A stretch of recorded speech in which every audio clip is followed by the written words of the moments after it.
Did everybody get into Classroom? So Classroom is set up just like last semester. If you go into that, it has in classwork, the class materials are there. That's got the link to the Trig YouTube page. Would help if I unfroze the screen, huh? It's got the syllabus. I'm happy to go through the syllabus with you, but it's nothing different from last semester, so is it okay if I don't go through that? It's all the same thing, class is weighted the same way. The only thing that changed is the topic we're covering. Calculators in here, so we can use calculator just like last semester. You can use the one on your Chromebook if you need it, or if you want to have your own. You don't need a graphing calculator. You know, a scientific one would do everything that you needed it to do if you don't like using the one on the Chromebook. Also on here I have posted, in case you are ever gone or quarantined, now you know classwork, that's where you get your videos, and it does have the assignment tracker here that has my plan for what I'm going to do each day, so you can pull that up at any time if you want to follow along. Any questions? And so today and tomorrow we are going to go through this first section. Probably not going to get all the way through it today. We're just going to see how far we get and go from there. So a lot of this are definitions. If you're not familiar with something, tell me. I'll slow down and give extra examples over it. If you know what I'm talking about and I'm boring you to death, tell me and we'll move on, okay? So first thing, terminology when we are talking about angles. A line, try to tell me without looking at your sheet because I did already print the definition for you, but what is a line? Those of you that have had geometry, what is a line? Does it ever stop? No. It keeps going in both directions. On your handout I already typed up it's determined by 2 points A and B. So essentially line AB, it has point A, has a point B. Oh, that is so crooked. Goes through both of them and keeps going both directions. The symbol for line is AB with that line symbol over the top, just saying it goes both directions. Not something that comes up a lot in trig, but just geometry. If you do see that, that's what it's referring to. How is a line segment different? Stops. So line segment AB starts at A and ends at B. When I'm talking about that, you just have a segment symbol over the top. What is ray AB? One side of the line's continuous, the other one's a point. How do you know which one is an endpoint and which one continues? The arrow. Yeah. So if I gave you this symbol, that's how the shorthand, that means it starts at A and it continues and the arrow keeps going past B. Alright, so there's a line, segment, and ray. If I'm talking about an angle, what is that? The degree of the slope that, I don't know how to describe it, but Essentially it's just like two rays that share an endpoint. It's a formal definition, but yes, you were. In the angle, these are some of the words that you might hear me say a little more. The sides of the angles are those rays, so an angle has two sides. The vertex is this endpoint they share. And here is a new piece. We have an initial side and a terminal side, which is not something that you saw before in geometry. When we talk about angles in trig, we are now going to do positive and negative angles, which is new. You've only done positive before. The only difference is the direction they spin. So when we draw an angle, we will draw an arrow inside to show which way we're moving. So that means, which one would you guess would be the initial side here? the bottom. The bottom. because that's where it starts and it spins up here, so this is the terminal, the ending side. I could draw the exact same angle, but if I flip that arrow on the inside, what changed? The initial and the sides. Now the initial side is the top and the terminal side is down at the bottom. So that's the only difference there. Okay. So this tells us positive and negative angles. So this one, you're going to want to probably draw yourself a picture. I left some space for you to do that. So let's draw an angle.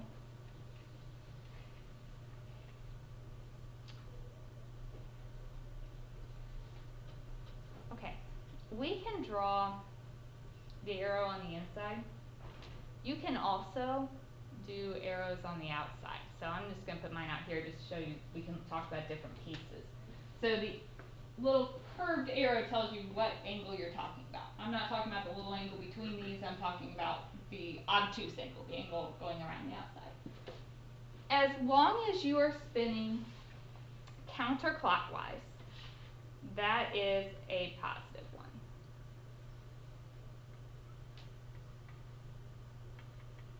So this one spins counterclockwise, that's a positive angle. If I draw the exact same thing, but instead of spinning counterclockwise, I go clockwise,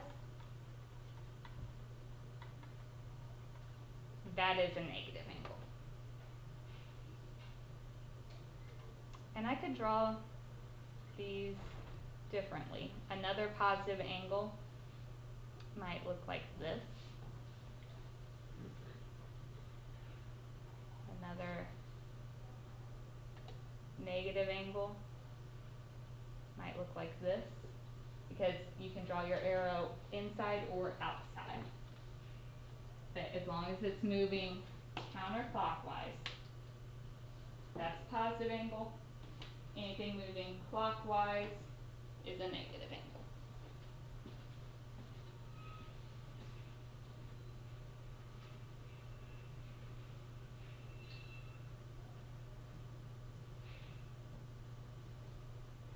So far, so good.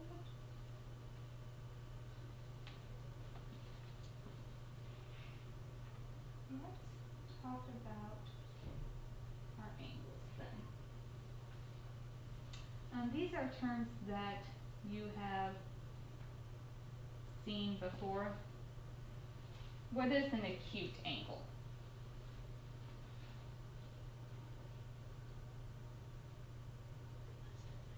Less than 90 degrees.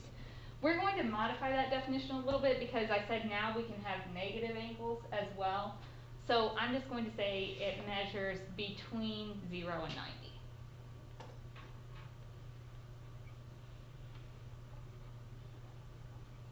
I guess I did already put that on your paper, didn't I?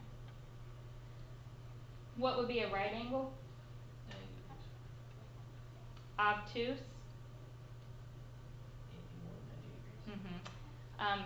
And since our angles can go bigger than that, we're going to say it has to be between 90 and 180.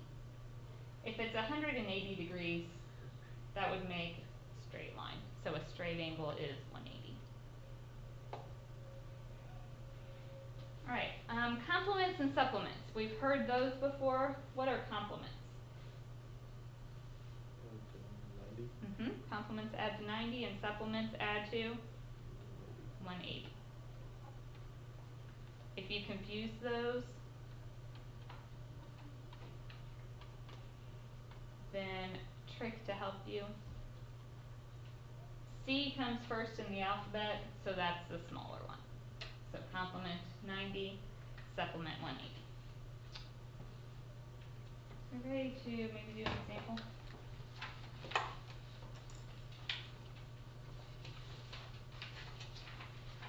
So first one, example one, I think you guys can do on your own.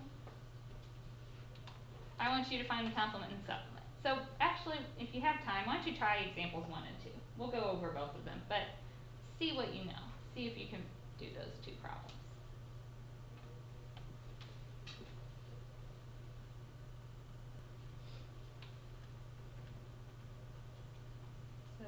supplements add up to 90. So that means if you like algebra, x plus 55, you take your angle and add 55 to it, you get 90. Or most of you, I think, just did 90 minus 55, which is the same thing as if you do an equation and solve it. And we get 35 degrees. Supplement, they add up to 180. So you can just do 180 minus 55.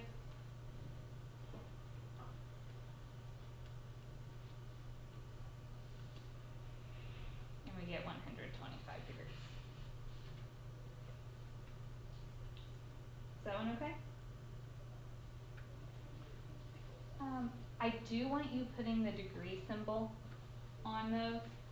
Doesn't seem like a big deal right now, but later on we will have another form of measure for angles. We'll have what's called radians.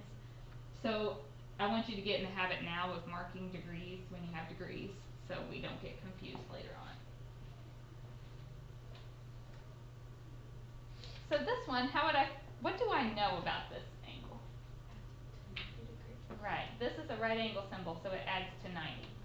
So we can do 2r plus 3r equals 90.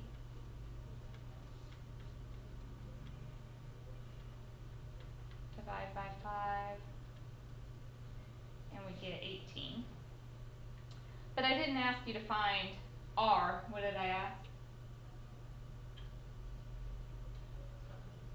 Each angle. So 2r, 2 times 18 would be 36 degrees. 3r, so 3 times 18 is 54 degrees. So you don't need a degree symbol on your r, but you do need it on those angles at the end.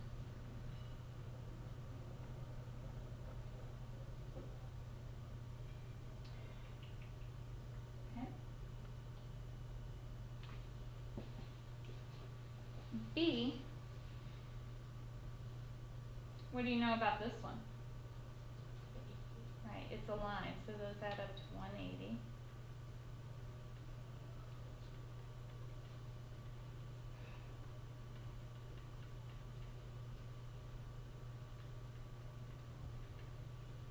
So our t is 20. So if we plug that in, 7 times 20 is 140, 2 times 20, it's 40.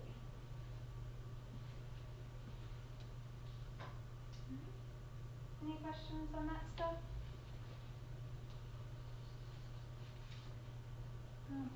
Notation. If I want you to find the measure of the angle, if I want the measure of an angle theta, a lot of times I'll just do a lowercase m for measure. The angle symbol looks like this, and then I'll put theta because that was the name of the angle. So this is a fill in the blank on your note sheet. So that means the measure of angle theta.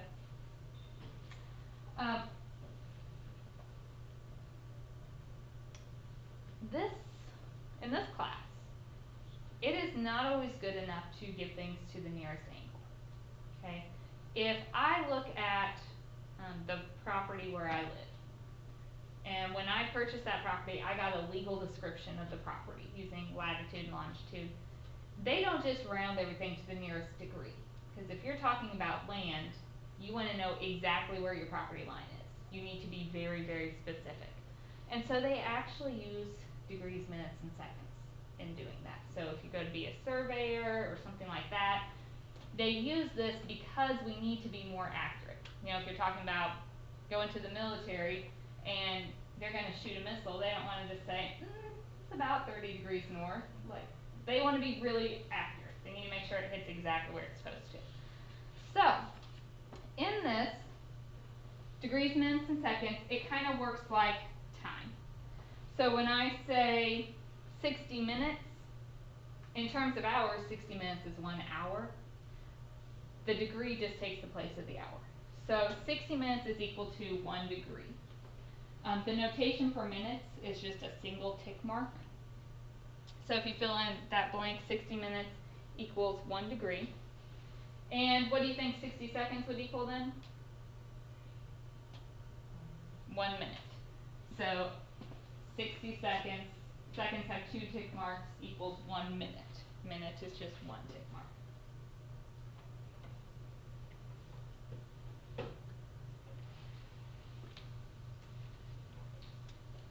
Alright.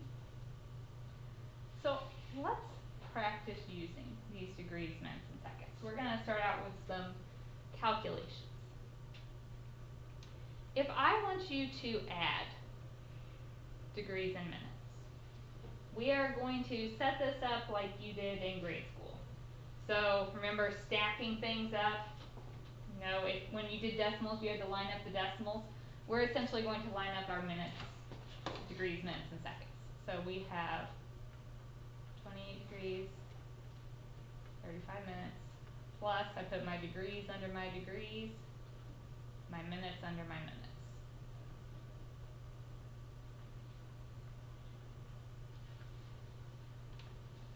Okay, so when you add these, you add the minutes together and you add the degrees together. So 35 plus 52 would give me 87 minutes. Okay, 28 plus 63. Okay, so I get 91 degrees, 87 minutes. Now, here's a question for you. Would I say we are going to leave in 1 hour and 87 minutes? No. How would I state that?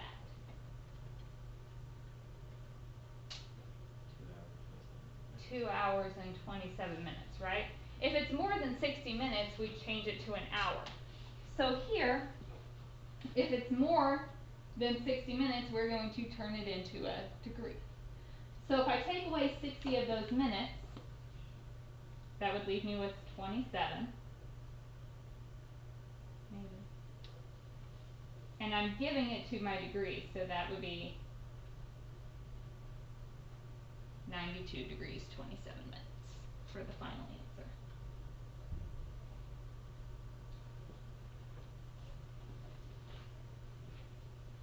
Do you guys all understand how I did that? What we did there?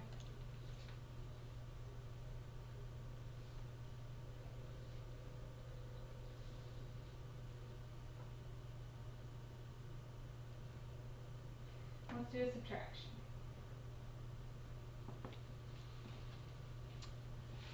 So we'll set it up the same way.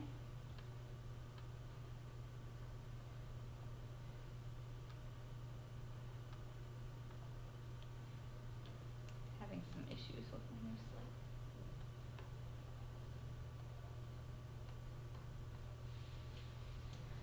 slide. Okay, 180 degrees is the same as 180 degrees and 0 minutes. When I go to subtract these, can you do 0 minus 29? No, so we have to borrow. So that's 179 degrees. When I bring this over here, a degree is how many minutes? 60. So I turn this into a 60. So 60 minus 29, 31. 179 minus 117, 62 degrees, 31 minutes. So we may have to borrow.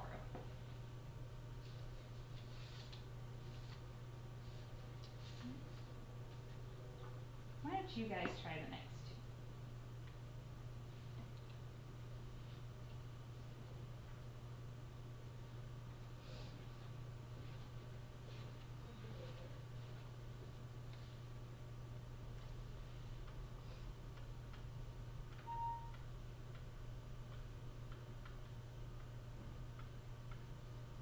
So the first one adding, so if you add your minutes together, you get 86. So 72 degrees, 86 minutes, except would we leave it like that?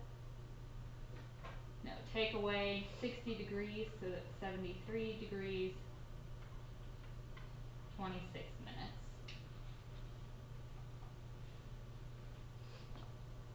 Okay, this one.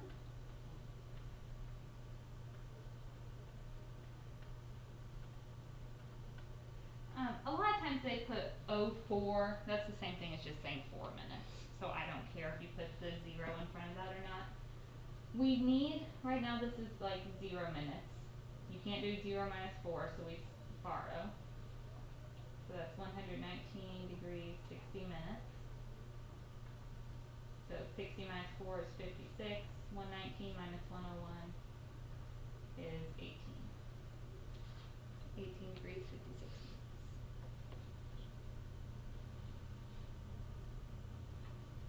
Questions there? Are we okay with that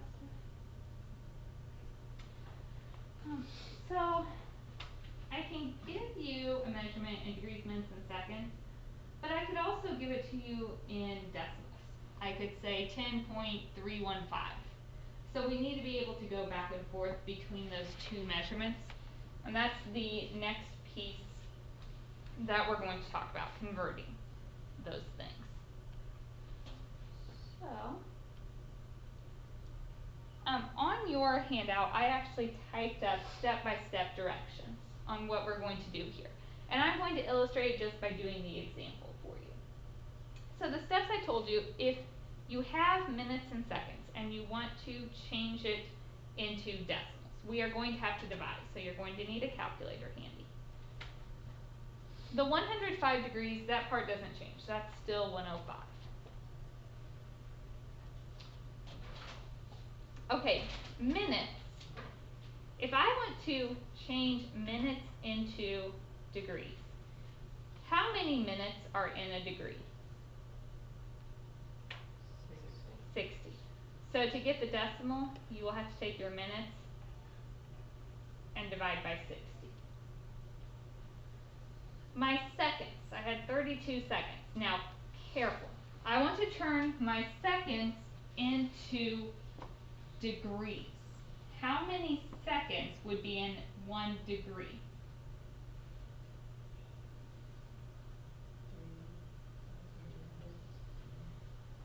3,600.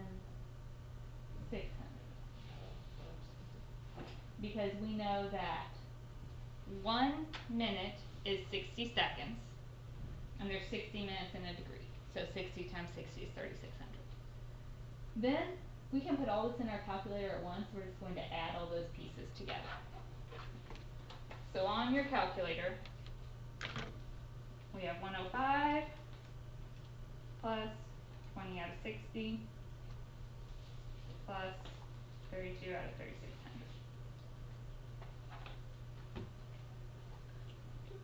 3,600. Nearest thousandth, so 3 decimal places is what I asked for. So that's 105.342 degrees. Round appropriately. Now if there were an 8 following that 2, bump it up to a 3. Follow your regular rounding rules. 32 seconds. Yes, because I had 2 tick marks.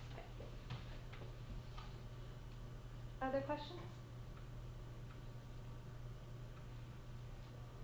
Okay, part B, I want to go the other way. I gave you the decimal, we have to turn it into minutes and seconds. So think about, to get a decimal, I divide it. So the opposite of dividing would be multiplying. We're going to start with this decimal, so the 0.263. First thing I need to do is convert that into minutes. So we know that there are 60 minutes in a degree. So this is my degree. I'm going to take it times 60 to get my minutes. So that's 15.78 minutes.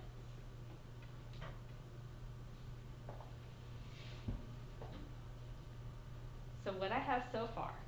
It was 85 degrees. How many complete minutes do we have then? We just have 15 total minutes.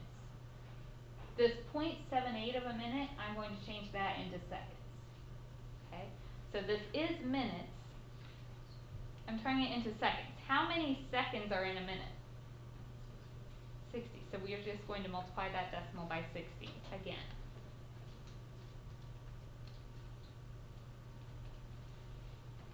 So that gives me 46.8 seconds. We will round that to the nearest whole second, so how many seconds would that be? 47 seconds. So to get a decimal, you divide. To get rid of the decimal, we multiply. Why don't you guys try one of each on your own, and then we'll talk about them together.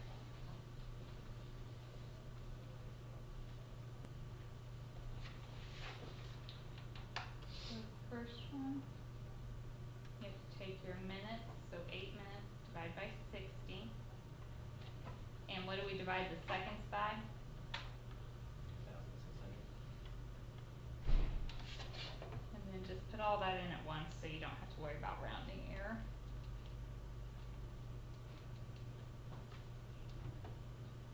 And nearest thousandth, so 3 decimal places, so 74.137 degrees. B, converting to degrees, minutes, and seconds, so you take your decimal times 60 to get the minutes.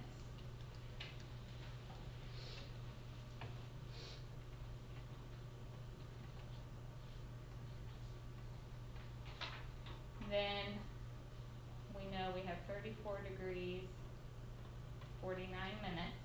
To get our seconds, you take that decimal times 60. And we get 1.2.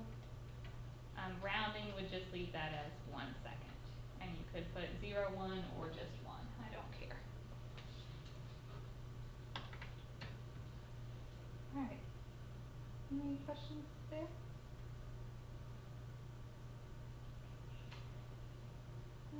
Let's go through some more terms. Coterminal angles end in the same position. Okay, so if, for instance, I drew this angle, we know that we can have the arrow that shows me how it's bent. So if this is my initial side, my terminal side would be here. That's one angle. A coterminal angle ends in the same spot, so it has to start here and end here. But you might, maybe you go all the way around and come back, because we can talk about angles bigger than 360. You might, another coterminal would be a negative angle. Maybe I started here and I spun this way. So all it means to be coterminal is that they end in the same spot. The only difference is how many times you went around the circle before you got there. All the way around the circle is how many degrees? 360. So to find a coterminal angle, we just add and subtract 360 until we get a number that we like. We usually are trying to get something between 0 and 360, so just a small positive number.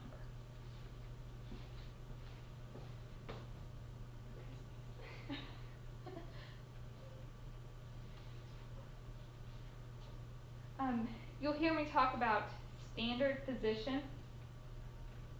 Standard position has to do if you drew an XY axis,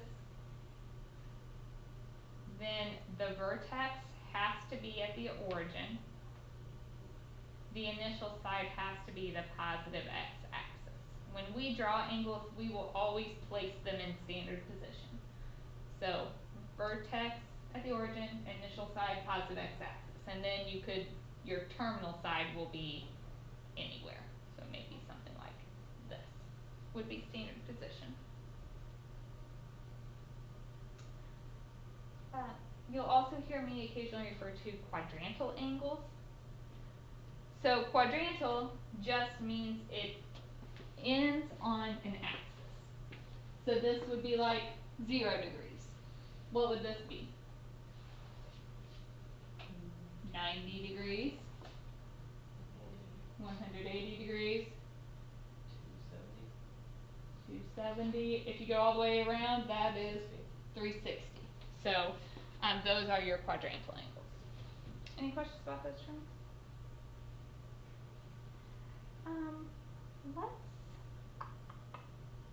Let's do example 7 and then we're gonna stop. So I just want the coterminal angle for each of these, the least possible positive measurement. In other words, give me something between 0 and 360. So what would I have to do here? If I want to get the coterminal with this.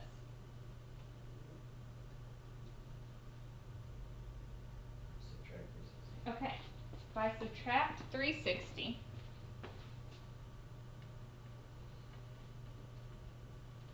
that gives me 746. Is this small enough? Yeah. So you do it again.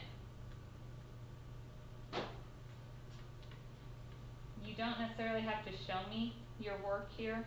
I'm just writing it out so we can see what we did. That gives me 386. Is that small enough? So if you subtract it again,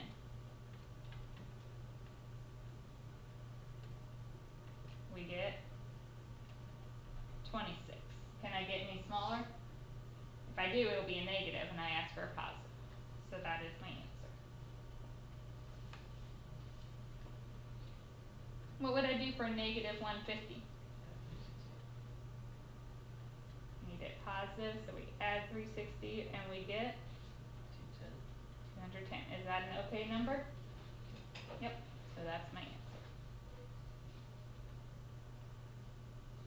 C. So if I add 360 this time, what do we get?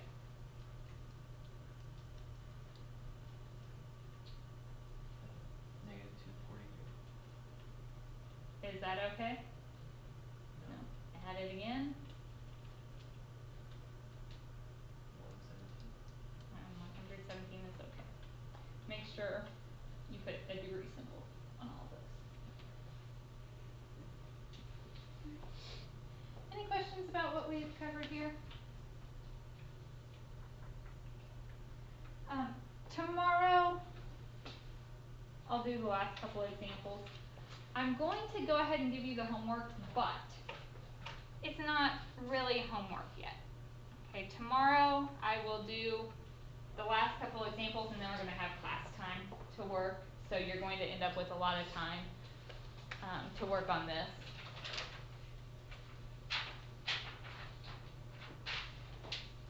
So it's like 20 problems. Some of them are going to be really fast. You know, coterminal, you're just adding, subtracting, finding a complement, finding a supplement. So they're not really long problems.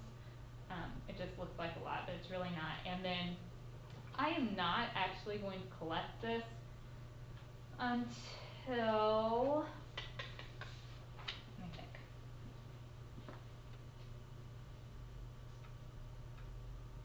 I'll probably end up waiting and collecting this on Friday.